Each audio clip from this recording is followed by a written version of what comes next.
Christopher Taylor says he should be reinstated to the force now that a Texas court overturned his conviction for a 2019 shooting.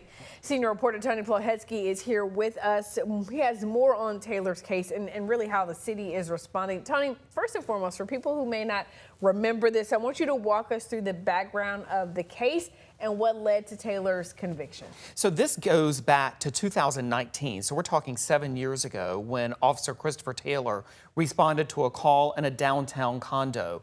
It had to do with a man who had a knife in his hand, but who was also suffering a mental health crisis at the time.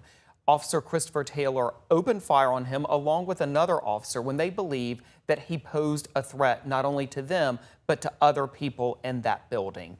Officer Christopher Taylor was indicted, he stood trial, and he was convicted on a charge of deadly conduct. But he appealed that decision, and it went up to the 7th Court of Appeals, which then overturned his conviction on that charge. So he never was sent to prison, never spent a day in prison on that charge. So, Tony, is that why he's saying that he deserves to be back on the force? So here's what's happened. Here's what happened. It's important to note that APD never disciplined him or suspended or fired him related to the shooting. So what he is saying is that he only lost his job because of his conviction. Once the conviction was overturned, the state then reinstated his police officer license. And he says because of that, he is entitled to be reinstated to the force with back pay. And so that is what is going to be litigated in this lawsuit. He said he was due for reinstatement and that to date, the chief has not done that.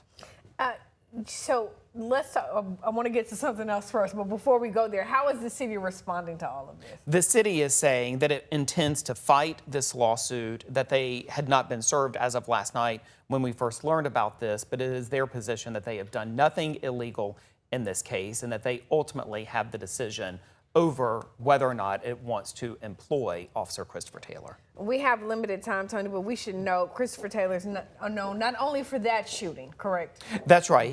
There was a subsequent shooting in 2020 of a man named Michael Ramos. People who have lived in Austin certainly will remember that incident as well. Christopher Taylor was not convicted in that case either. But again, all of this that is being litigated now has to do with that 2019 case. But of course, people who have followed his career know about these two major cases. And for them, at least many people in the community, the fact of him being reinstated to the force is concerning and a point of concern. Well, Tony, I know you will be keeping a very close eye on how all of this plays out. Absolutely. Senior reporter Tony Plohetsky. Tony, thank you so much for being with us.